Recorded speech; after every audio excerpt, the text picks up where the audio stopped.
¿Qué actividades paranormales has presenciado? Mis padres volaron a Houston cuando tenía 11 años para ver a un especialista por el linfoma de mi papá. Acababa de regresar después de una remisión, pero no había razón para pensar que estaba en peligro inminente. Estaba montando mi bicicleta de regreso a casa el día en que iban a regresar en avión y me detuve en un barranco por el que solíamos bajar o subir en nuestro camino de regreso. Cuando llegué arriba, sentí una oleada de emoción que me invadió y, sin siquiera saber lo que estaba diciendo, le dije a mi amigo con el que estaba montando que mi papá acababa de morir. Mi amigo me preguntó cómo me di cuenta. Simplemente lo supe. Monté el resto del camino a casa para encontrar a mis abuelos, los padres de mi papá, llorando en nuestro patio trasero. Me quedé allí parado, mirándolos desde la puerta durante unos minutos sin poder salir a hablar con ellos. Él había muerto una hora antes de que yo llegara a casa desde la escuela. No hubo llamadas telefónicas a la escuela ni interactué con nadie que supiera antes de montar en el barranco.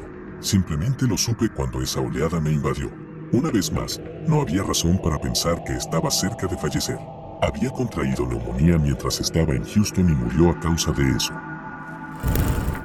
No estoy seguro si esto se considera paranormal, pero cuando tenía fiebre de niño, siempre, en mi estado de confusión y dolor, escuchaba a un hombre contando en una voz muy profunda. Contaba desde 1 en adelante. A medida que los números aumentaban, la voz se volvía más fuerte e intensa. Esto comenzó a ocurrir con menos frecuencia a medida que crecía y ahora ya no lo experimento. Lo había pasado por alto como una pesadilla recurrente hasta que recientemente descubrí que mi hermana también experimentaba exactamente lo mismo cuando era más joven. No es lo más aterrador, pero me provoca escalofríos tratar de comprenderlo. Cuando tenía 6 años, dormía en una litera en una habitación sola. La litera de abajo estaba vacía, era para mi hermano menor, pero tenía miedo de dormir solo en una cama. Así que esa noche estaba solo en esa habitación. Recuerdo que esa noche sentí un escalofrío y de repente se volvió muy cálido, probablemente porque estaba experimentando una especie de terror nocturno. Empecé a respirar agitadamente y abrí los ojos para ver que la habitación estaba vacía. Mi pequeña luz de noche en la esquina de la habitación me reconfortó y volví a dormir, excepto que cuando cerré los ojos sentí una mano pesada acariciando mi hombro. Mis ojos se abrieron de golpe y de nuevo, no había nadie en la habitación. Tan pronto como me recosté de nuevo, la caricia continuó y me tapé la cabeza pretendiendo que era mi mamá. Me tomó 12 años dejar de dormir con la cabeza bajo las sábanas debido a ese recuerdo. Mi mamá, por supuesto, sabía que una mujer falleció en ese apartamento antes de que nos mudáramos, así que siempre creyó que era esa mujer tratando de reconfortarme. Fui con mi mejor amigo durante las vacaciones de verano de la escuela secundaria a visitar a sus abuelos que viven en el campo en Japón. Me quedé en la antigua habitación de su madre, que tiene un pequeño armario en la pared. Justo encima de este armario había una puerta de armario más pequeña, como de 1,5 metros de altura y unos 3 pies de ancho, justo encima de él. Un diseño extraño, pero de nuevo, su casa es antigua. Durante las primeras semanas, sufrí de trastorno del sueño y Japón es caluroso y húmedo, así que no dormía mucho por las noches. Sin embargo, cuando apagaba la luz por la noche, siempre me sentía inquieto por ese pequeño espacio del armario. Algo en él se sentía más oscuro que el resto de la habitación. Hacia el final de la segunda semana, empecé a adaptarme a la diferencia horaria. Una mañana, me desperté y esa pequeña puerta estaba abierta. Fue inquietante, pero la cerré y pensé que tal vez no estaba completamente cerrada y se soltó. Un par de noches después, me desperté sintiéndome incómodo. Estaba oscuro y podía ver un poco, y pude ver que la pequeña puerta estaba abierta. Era mucho más oscuro que el resto de la habitación. Esta fue la primera y única vez que experimenté la parálisis de sueño. Tenía tanto miedo que no podía moverme, hablar ni hacer nada. Solo sentía esta oscuridad que provenía de allí. No recuerdo haber dormido esa noche, pero debía hacerlo porque recuerdo despertarme a la mañana siguiente. Le conté a mi amigo sobre eso, quien me dijo que su madre le había hablado de algo así también. Cuando regresamos a casa, hablé con sus padres y su madre bromeó un poco conmigo diciendo, entonces, oí que conociste al fantasma. Cuando era niño, tal vez tenía unos 11 o 12 años, regresé a casa de la escuela un día para prepararme una merienda y abrí el cajón de los cubiertos para encontrar tenedores notablemente diferentes a los que siempre habíamos tenido, como tenedores de 3 puntas en lugar de 4, púas de forma diferente, mangos de forma diferente, sutiles, pero inconfundibles. Los había estado usando toda mi vida hasta ese momento. Se los mostré a mi familia, al principio desconcertado, y dije claramente, oh, tenemos nuevos tenedores. Todos lo negaron. No, Estos son los tenedores que siempre hemos tenido. Mi alarma creció. Claramente, pensaba que habían conseguido nuevos tenedores. Había comido cada comida de mi vida con los mismos utensilios. Estos no eran ellos. Insistí, pero ellos persistieron. Estos eran los tenedores que siempre hemos tenido. Hasta el día de hoy, juro que debo haber atravesado alguna membrana hiperdimensional hacia un universo paralelo, la realidad alternativa más aburrida y mundana donde la única diferencia era la elección de los tenedores que mis padres habían comprado años atrás. La gente a menudo imagina que el multiverso está poblado de permutaciones interesantes y extrañas, pero si es verdaderamente infinito, lógicamente la mayoría de las realidades son aburridamente similares a la nuestra, pero diferentes en solo un aspecto menor. Esta es simplemente la forma en que he llegado a racionalizar y lidiar con esta experiencia de mi infancia. Soy muy serio cuando digo que sucedió de la manera en que lo recuerdo y no tengo otra explicación. Trabajo en un cementerio. Una tarde me quedé hasta tarde para ponerme al día con algunas tareas. Estaba tomando fotos de algunas muestras de granito para tenerlas en mi teléfono y ya había cerrado todo. Estaba solo. Mientras sostenía mi teléfono, escuché que la puerta de entrada al sótano se abría, se cerraba de golpe y escuché pasos bajando las escaleras. Me quedé paralizado. Estaba seguro de que alguien había entrado. Llamé para preguntar si era alguien de mantenimiento, pero no hubo respuesta. Me asusté porque si no eran ellos, alguien había entrado por la fuerza. Permanecí quieto por un momento y traté de escuchar algo para luego llamar si había alguien de nuevo, pero jamás escuché nada. Finalmente, me armé de valor para mirar. Eché un vistazo al sótano, totalmente vacío, y con todas las puertas que seguían cerradas. Esta es una historia real que ocurrió a finales de los años 70 o principios de los 80. Yo tenía alrededor de 6 años cuando sucedió. Mis abuelos se fueron de viaje de fin de semana y regresaron a su hogar. Mientras estaban fuera, nevó. Esto es importante para más adelante. Al entrar a su casa, notaron que las cosas estaban revueltas y desordenadas. Se dieron cuenta de que alguien había invadido su casa mientras estaban ausentes. Mientras investigaban, se dieron cuenta de que en realidad no habían robado nada. Mi abuelo tenía una caja fuerte en la habitación de invitados que encontraron abierta. Había dinero en efectivo y joyas cerca, pero nada de eso fue robado. Guardaban documentos importantes en esa caja fuerte y notaron que su certificado de matrimonio faltaba. Aún confundidos, mi abuelo se dirigió a la puerta trasera, que estaba entreabierta. La abrió y al salir, se encontraba en un porche trasero que se extendía hacia un gran patio trasero abierto. Inmediatamente notó huellas en la nieve. Era como si alguien hubiera salido por la puerta trasera y caminado hacia el patio. También se dio cuenta de que las huellas no parecían humanas. Se asemejaban a huellas de pezuña de algún animal, pero tenían el tamaño de un humano. Vivían en Illinois y solo había animales pequeños como ardillas, venados y mapaches en la zona. Por lo tanto, definitivamente no eran huellas de animales con ese tipo de huellas. Siguió las marcas hasta el patio trasero, donde simplemente desaparecieron en medio de este. Su patio estaba cercado, pero las huellas simplemente se detuvieron como si lo que fuera que esto fuera hubiera entrado a su casa, robado su certificado de matrimonio y luego desaparecido por completo al caminar o volar. Mi abuelo siempre fue alguien directo, sin tonterías, veterano de la Segunda Guerra Mundial. Mi abuela era igual. Nunca fueron del tipo de personas que hacían bromas o incluso hacían chistes sobre algo. Verlos tan desconcertados y asustados es algo que siempre permanecerá conmigo. Condujimos hasta su casa más tarde ese día con mi padre. Vivían en una casa más pequeña, de una sola planta. Mi padre subió con una escalera para buscar pistas, pero encontró las huellas también allí. El certificado de matrimonio nunca fue encontrado. Eventualmente, se mudaron de esa casa. Vivieron en otras casas en esa área general y experimentaron otras cosas. Era como si lo siguiera.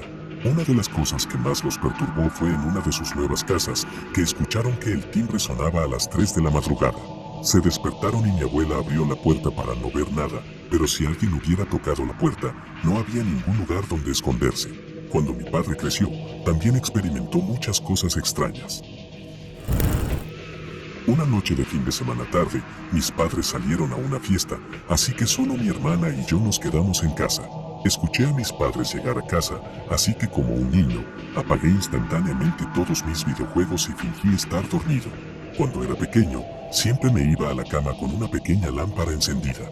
Me metí en la cama y fingí estar dormido cuando escuché a alguien entrar en mi habitación y dirigirse hacia la lámpara en mi tocador. Tenían la espalda hacia mí y vi que iban a apagar mi luz. Justo cuando tuve ese pensamiento, se dieron la vuelta y me miraron directamente y me observaron durante lo que pareció una eternidad. No pude ver muchos detalles, estaba mirando con los ojos entrecerrados, pero vi lo que parecía ser el rostro de una anciana. Donde estaban sus ojos, estaba muy oscuro y no pude distinguir ningún otro detalle. Los vi sonreírme y luego apagar la luz antes de que me quedara dormido. A la mañana siguiente, durante el desayuno, mis padres dijeron que les sorprendió que me quedara dormido con la luz apagada, ya que normalmente la dejaba encendida. Pregunté a todos en la casa si lo habían hecho y no tuve suerte. Hasta el día de hoy, no tengo idea de cómo explicarlo. Lo más extraño de todo es que recientemente encontré una foto de mi bisabuela que murió de vejez unos 40 años antes de que yo naciera. Cuando estaba en la escuela secundaria, mis padres trabajaban en turnos en un hospital y ocasionalmente eso significaba que me quedaba solo en casa por la noche con mi perro. En esta noche en particular, eran alrededor de las 10 p.m. Mi papá había salido para trabajar por la tarde y mi mamá se estaba preparando para irse, así que iba a estar solo durante unas horas hasta que él volviera a casa. Mi mamá se estaba preparando para salir por la puerta principal cuando notó que había un pequeño montón de camisetas en el suelo cerca de las escaleras que llevaban al segundo piso. A mi perro le gustaba acostarse sobre ellas. Ella dijo, asegúrate de ponerlas en el cesto de la ropa sucia, que estaba arriba en su dormitorio.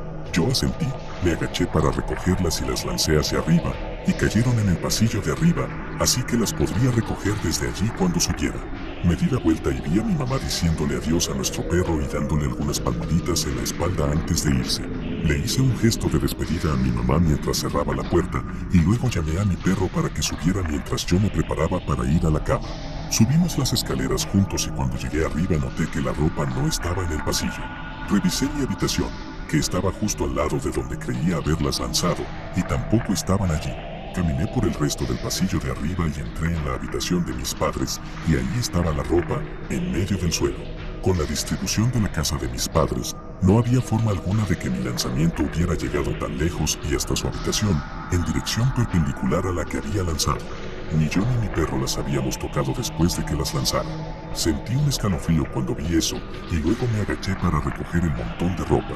Cuando lo levanté del suelo, noté que debajo del montón había una marca de quemadura en la alfombra, ligeramente más grande que una moneda de 25 centavos, como si algo caliente se hubiera posado allí y dejado una marca. No había humo ni olor, y parecía que había estado allí durante mucho tiempo. Nunca había visto esa marca de quemadura antes, y solía entrar allí todos los días para poner mis propias prendas en el cesto de la ropa sucia. Me preparé rápidamente para ir a la cama e intenté dormir y no pensar en lo que acababa de suceder.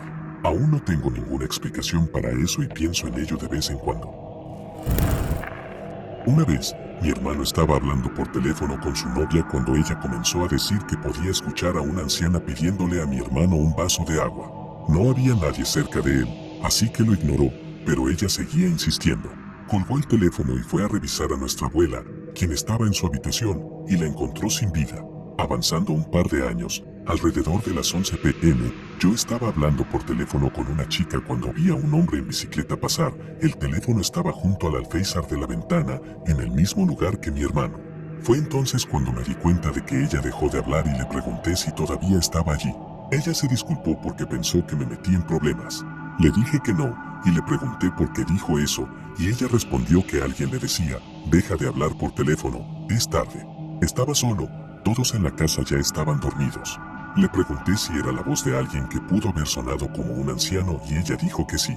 Le dije que le había sucedido exactamente lo mismo a mi hermano. Ella comenzó a hablar sobre fantasmas y cosas así, pero como no tengo mucha valentía, le dije que iba a colgar y corrí a mi habitación. Trabajo en el turno de noche como guardia de seguridad en un depósito de reciclaje. No puedo mencionar el nombre de la empresa por razones obvias. Llevo 2 semanas en este lugar. Básicamente, cada hora hago rondas por un enorme depósito de reciclaje lleno de diversos metales preciosos que se descomponen y se venden. Durante mi turno, escaneo varios puntos de control y me aseguro de que no haya nadie más que yo en el depósito o en las instalaciones. Una de mis tareas es atravesar un terreno cubierto de hierba y arbustos y cruzar unas vías de tren para tomar una foto de un almacén que está lejos. Esto es para asegurarme de que esté seguro y despejado. Tengo que usar una linterna con 2000 lúmenes para poder ver mi camino prácticamente en todo el depósito. Bueno, hace apenas 1 hora y media, durante mi ronda, atravesé la hierba y crucé las vías del tren. Tomé la foto del almacén y la envié. De repente, siento una intensa sensación de estar siendo observado. Los vellos de mi nuca se erizan y me quedo paralizado. Mi linterna aún está encendida y apuntando al almacén. Giro lentamente y apunto mi linterna detrás de mí. No te miento, a unos 10 metros de distancia veo a un hombre blanco flaco, anciano y arrugado con una larga barba blanca sentado en una silla. Me estaba mirando directamente. Tenía monos de trabajo de mezclilla sucios y lo que creo que era un sombrero. Estaba desnudo debajo de los monos de trabajo. Debo decir que soy un hombre de 1,83 metros y 100 kilogramos, pero grité "mierda" en un tono vergonzoso. Accidentalmente dejé caer mi linterna por el susto. Ten en cuenta que siempre hay pequeños fragmentos de metal por todas partes en el suelo. En ese momento no podía ver absolutamente nada, ya que la linterna estaba apuntando en dirección contraria. Solo escucho un rápido ruido de pasos apresurados chirriantes de metal acercándose rápidamente a mí. Una vez que los pasos de crujido de metal están a unos metros de distancia de mí, los escucho desviarse rápidamente hacia la izquierda y pasar junto a mí. En cuestión de 3 o 4 segundos, el ruido de crujido de metal desaparece seguido del sonido lejano de arbustos. Luego, agarré mi linterna del suelo y apunté hacia el sonido. Esta persona había desaparecido, pasó por los arbustos hacia quién sabe dónde. Estaba temblando de adrenalina y miedo. Logré recuperar el aliento y llamé al contacto de emergencia del trabajo. Cuando llegaron, el anciano ya se había ido. Creo que tal vez solo estaba allí para observar los trenes en movimiento. Lo digo porque la silla de metal estaba mirando hacia las vías. Todavía está allí. Tomé una foto de ella, más que nada como un recuerdo. No puedo compartirlo debido a las normas de esta comunidad que no permiten fotos. Ahora estoy en la oficina, todavía aterrado y solo. Tengo que terminar mi turno esta noche y mañana hacer otro turno nocturno de 11 horas. No renunciaré porque necesito el dinero. Solo quería sacarlo de mi pecho.